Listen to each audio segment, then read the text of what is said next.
Hi everyone, welcome to ELI, the place where you get your daily dose of inspiration for entrepreneurship. And today we have with us Mr. Rohin Parker, co-founder of Sprintly, a smart access control platform. Rohin is a graduate of Navin Jindal School of Management and has worked for organizations such as BARC, Tata Consultancy Services, Nokia, and Broadcom before starting his entrepreneurial journey in 2017. Hi Rohin, welcome to ELI. Hi Priyaranjan, it is really a pleasure to be on your show. I'd request you to introduce yourself to our audience, please. Yeah, hi, I'm Rohin Parker. I am co-founder and CEO of Spintly. At Spintly, we are enabling smartphone-based door access for users for their workplaces and office spaces and residential spaces. And tell us more about Spintly. What is the product and services you are giving to the end users, Hmm. and what is the underlying technology behind it? What how many people are using your product, etc. Okay, so at Spintly, as I said, we enable smartphone or wearable-based door access for users. We believe that the future of door access is going to be keyless, where instead of using a key or a card, all right, we will use a device which will always be with us, like a smartphone or a smartwatch Mm-hmm. in the future to unlock doors. So we don't have to carry the keys. And for that future to be reality, what is needed is a system which is really simple to adopt, really simple to deploy at large scale. Mm-hmm. Current systems which are deployed, they you have to run cables from every door to a central controller. So if you have 100 doors in a building, the amount of cabling is huge. Our systems are fully wireless. So our goal is to um, speed up the transition to this wireless access and door access across the globe. We currently serve more than 150 customers in India. We also have a few customers in Middle East and US. More than 20,000 users are currently on our platform who unlock doors with our systems. Mm-hmm. So the underlying technology is reliant on internet.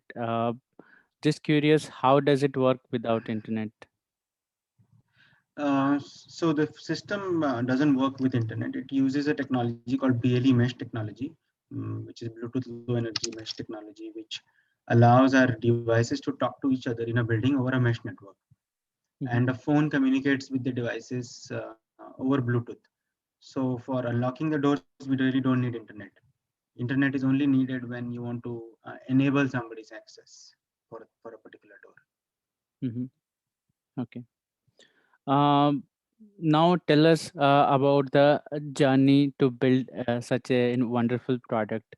Uh, when did you start with this idea, and how did you come up with this idea? So I spent a lot of my time in US working in companies like Broadcom, Nokia before I returned back to India. I was there for about 12 years. What I noticed is, in Bay Area or Silicon Valley, most of the companies where I've seen, like if I take it Google or Apple or Facebook, almost 50% of the workforce is Indian, right? And Indians are building products and technologies which are globally accepted. And why is that India doesn't produce products which are globally accepted? That was the kind of initial motivation for me to start a product company. So when I returned back, we decided that we should start a technology-based product company, and we used our wireless technology experience, wireless design experience to build the products. We came upon this problem of access control when we were trying to do some projects in a smart building space where we were trying to automate some doors, and we saw so much wiring which has to go into access control. And we thought that this can be really changed into a fully wireless system. So that's how the idea came about, and we started with this product. Uh, I understand that you have a co-founder as well with Spintly. Can you tell us how you guys came Mhm. together, and uh, what was the point on which you both agreed to Sure. venture something out? So Malcolm is the co-founder and CTO of the company. we've known each other since childhood. We've gone to the same school. We studied engineering in the same college. So we've known each other for more than 30 years. And we always used to talk about technology, product development, wireless, latest trends.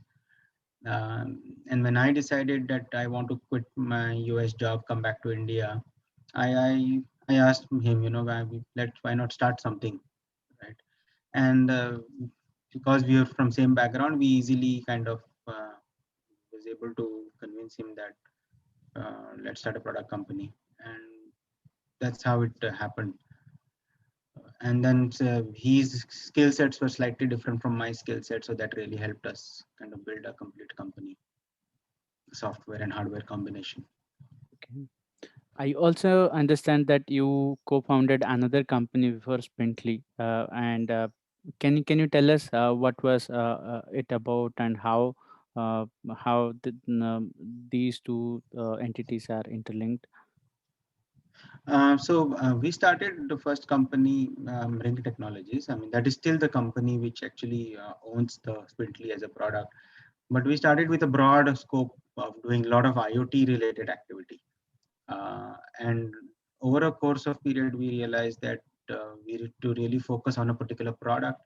So we still do some kind of IoT activities, but very less in that company. And our focus is now moved to access control, physical access control. Okay. Um, can you tell us what are the different challenges you have faced so far while building and growing this venture? So as a product company, you are building hardware as well as software, right? In India is known to build good softwares and software companies, but it's not known to build a lot of hardware products. So the ecosystem itself is missing in terms of supply chain, getting components, getting manufacturing done, getting molds done in time. There's a lot of time which goes into these activities. And with China imports also going into trouble during lockdown and all, there were a lot of shortages. So there were a lot of challenges from product and hardware point of view, getting the products ready. Also skills for the engineers, where we had to develop the skills with for engineers to develop hardware products, teach them hardware design, wireless design. Uh, so that those are a couple of challenges which we faced during the initial phase of the company. I understand the co-founding team is technology centric. How did you reach out to the 150 customers that you have right now? How did you solve the marketing and sales puzzle? Mm. So in any startup, one of the founders has to take up that role of doing sales, marketing, initial sales, business development, marketing, and that was me doing most of it. Either using LinkedIn for marketing, right, or so we connected over LinkedIn. So I mean, LinkedIn really helps to connect with people, and then reach out to them, call them, and talk to them about our product. Find out if they have a problem which we can help solve there to solve. Right. So initially it was me doing it, and then we got a few salespeople in the team, and now we have a sales and marketing team who runs sales and marketing. But initially, it has to be one of the founders doing it, and it is sometimes uncomfortable because you're not from the sales background, but you have to develop that ability to go in front of the customers and talk to them. Now that you have got some understanding of the market, can you tell us how does the market look like and what kind of growth or product market fit are you seeing so far? Mm. The market is really good. I mean, obviously, COVID does slow down the market in terms of buying ability of customers because businesses shut down, they don't want to spend money. But the type of technology and solutions which we have developed, they are very relevant in the post-COVID world where you would want buildings to be accessible without touch in a contactless manner. Smartphones are there with everybody, right? So having the ability to open a door with a smartphone just makes a lot of sense going forward. As an HR admin, you may not be able to actually be in the building to give somebody access. You may be working from home and somebody must be asking access for a particular room, and with our system you can just open the app and open the door for the person from Mhm. anywhere in the world. So there is a huge demand for the solutions which we're developing. We are a fully cloud-based solution. We don't deploy on-site servers, very less hardware we deploy.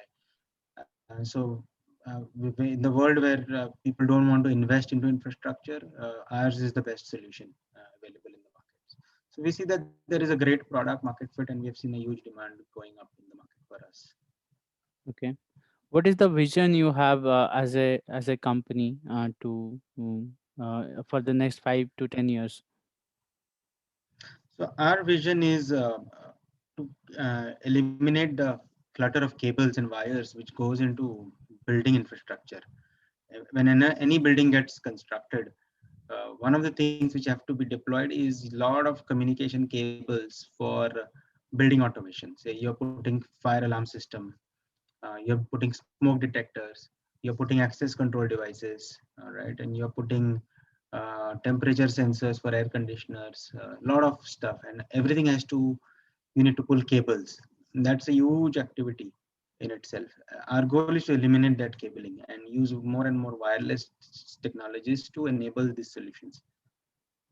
We are building a platform which is not only suitable for access control, which can also be used for smart buildings. So that's our long-term vision. Okay. In any venture, there are two primary puzzles which are very difficult to solve. One is the finance, and the other is recruitment. Can you tell us how did you find the financial runway to first initially build the venture, and then how did you find the right people to uh, take your vision forward? Yeah, it's a chicken and egg thing always, right? I mean, you need money to build something, and unless you build something and show some traction, nobody gives you money, right? So initially we bootstrapped, we both put in the money, we hired a few people, we built a few quick MVP products, minimum viable products, and took them to the market. We participated in expos or shows where we demonstrated the product, and we got people interested. We got some early customers. So even before we had raised any funding, yeah, we did have few customers using our product. So that serves as a traction for you. And then we raised investment after 1 year of operations of the company. Mhm. And since then, we have raised at 3 rounds of funding so far. And we've grown from we started with about 3 engineers. Now we are at about 30, 35 engineers. So we've grown from 3 to 35. Yeah, so it's a gradual process of showing growth, traction, raising money, using that money to show more growth, and so on and so forth. And what about recruitment? How did you find the right people to work with you and to align with the vision you have? So we hire a lot of people from colleges, straight away from colleges, freshers. We try to find smart people who are driven, who are problem solvers, and then train them in a particular skill set which they are interested in, say whether it's hardware or software. We then started hiring a few experienced people in our team to get some maturity. But primarily, we've been focused on young engineers in our team and training them in this skill. Because we are based out of Goa, a lot of talent comes out of colleges. There are not too many companies around here where we can get too much of an experienced talent. Mm. Now we have an office in Bangalore also, so we also hire out of Bangalore.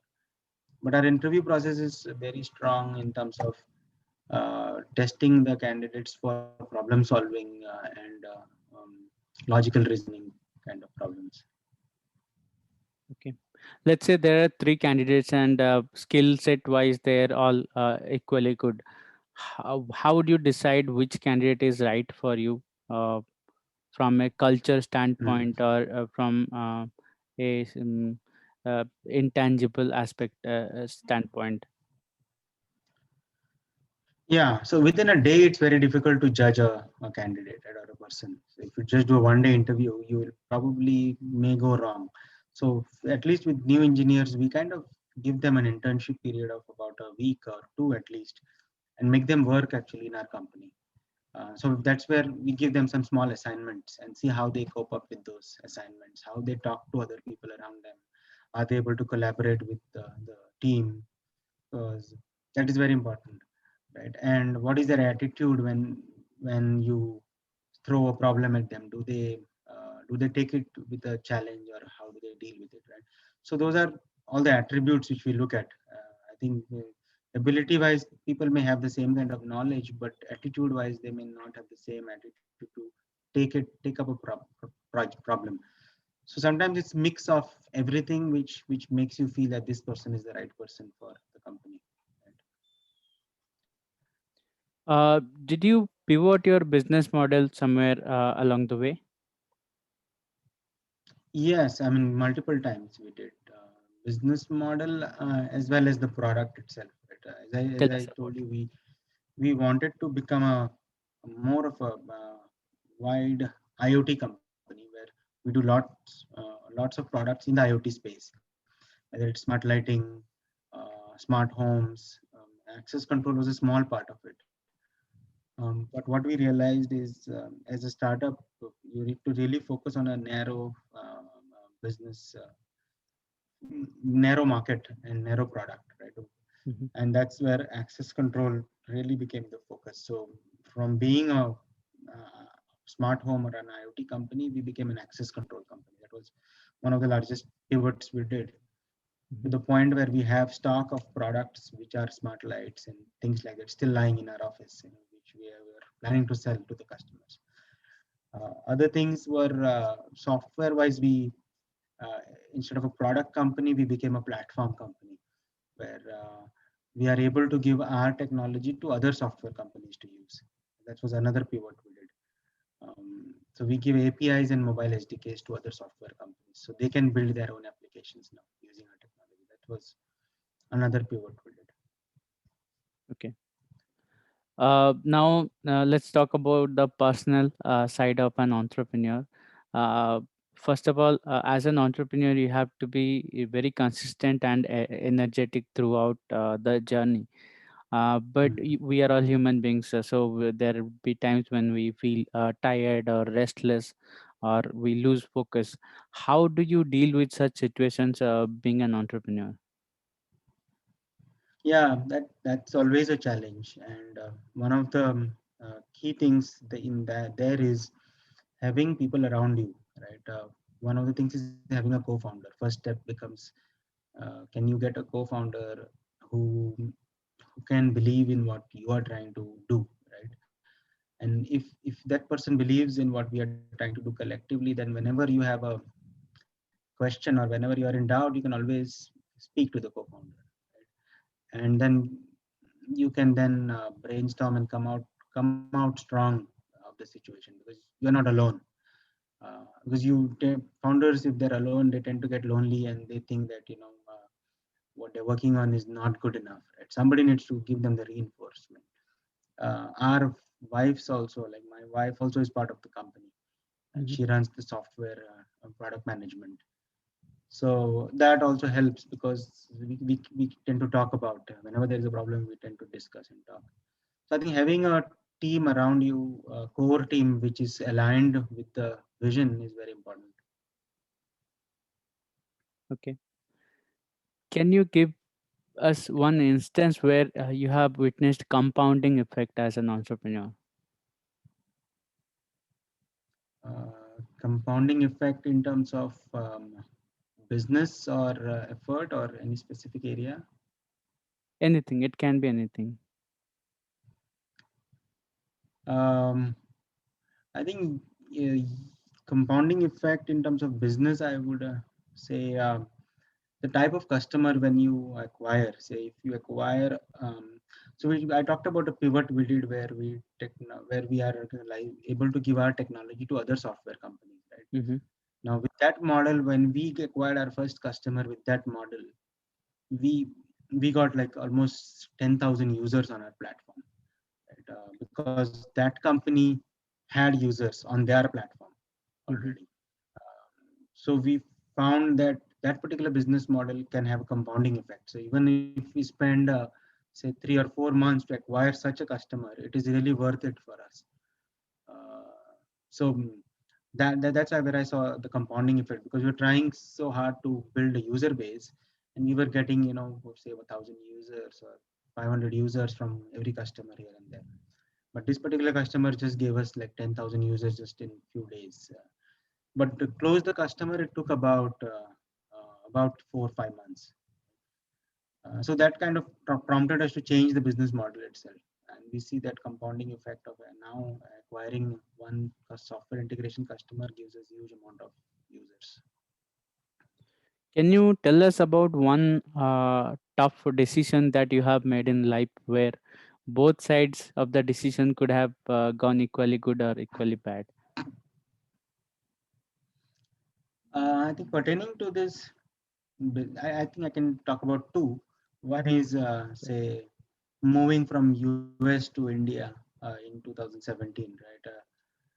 I think good part is we started a company and we are on our way to building a successful startup.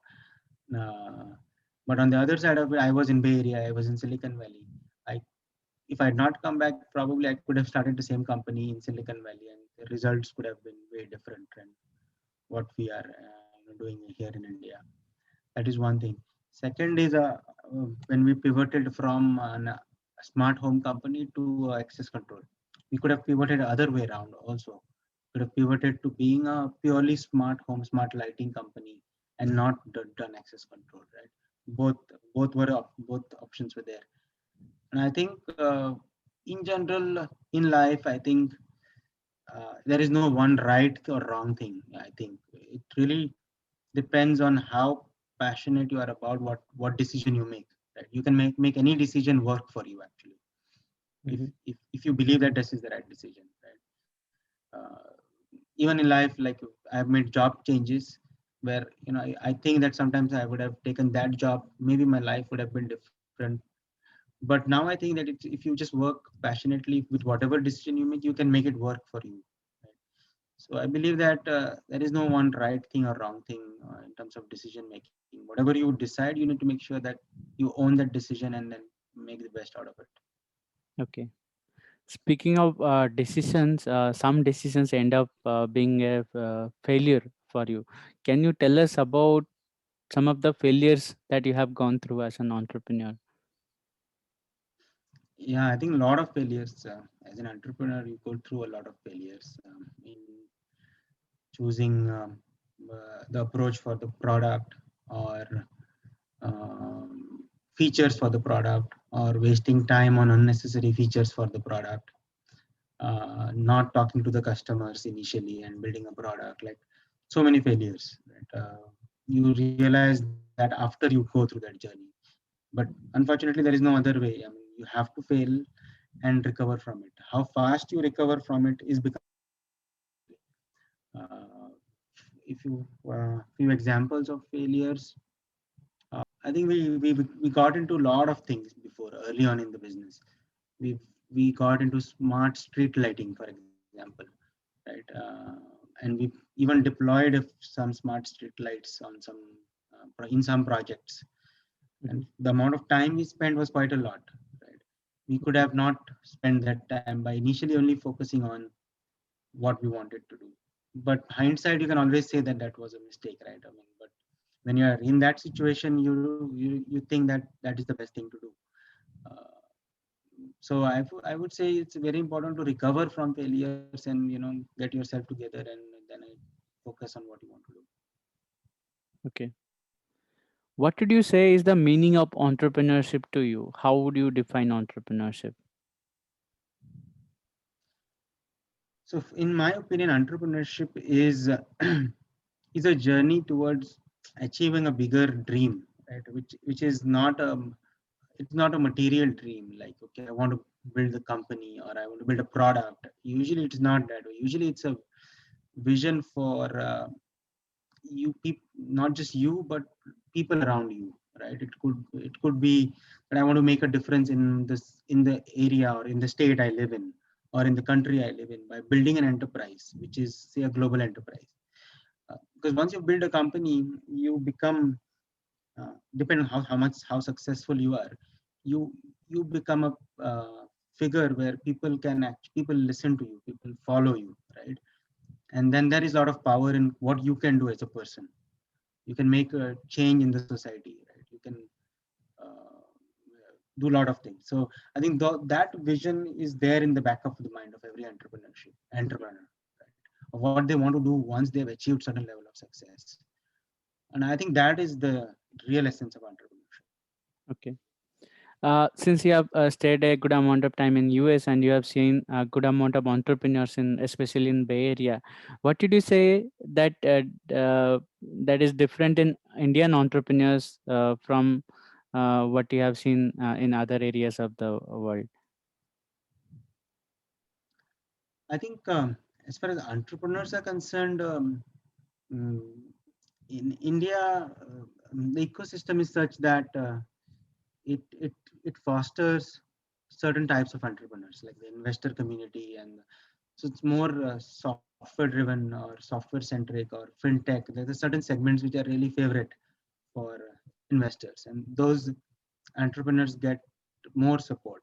Whereas deep technology startups in India don't get as much support from the community or from the ecosystem.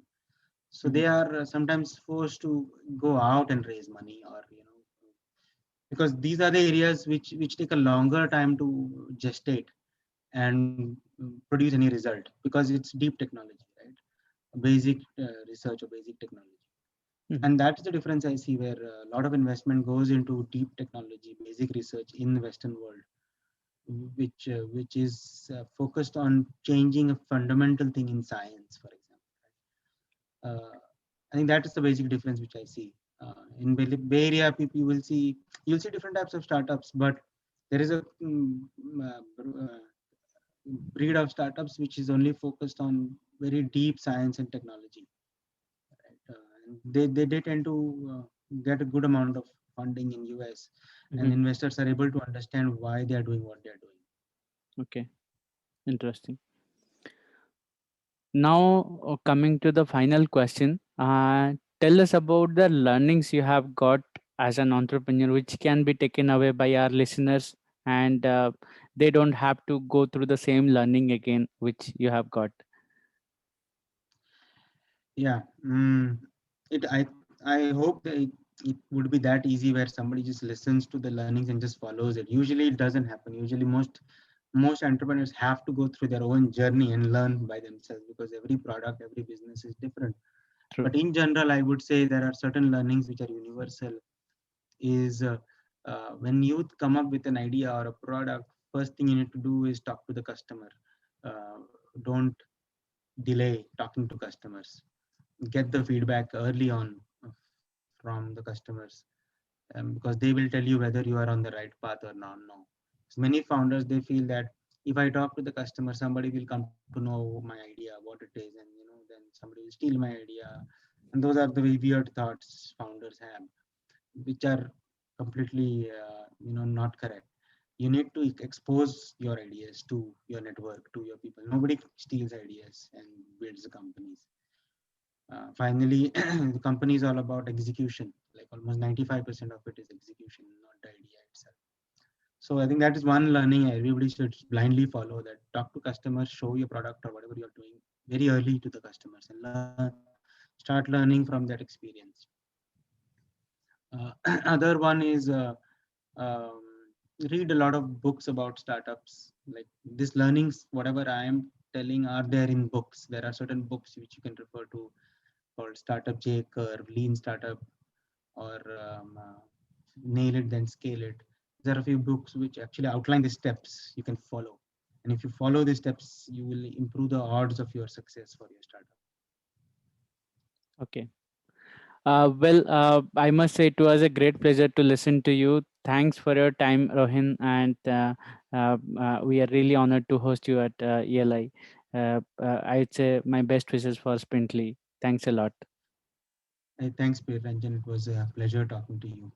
Thank you.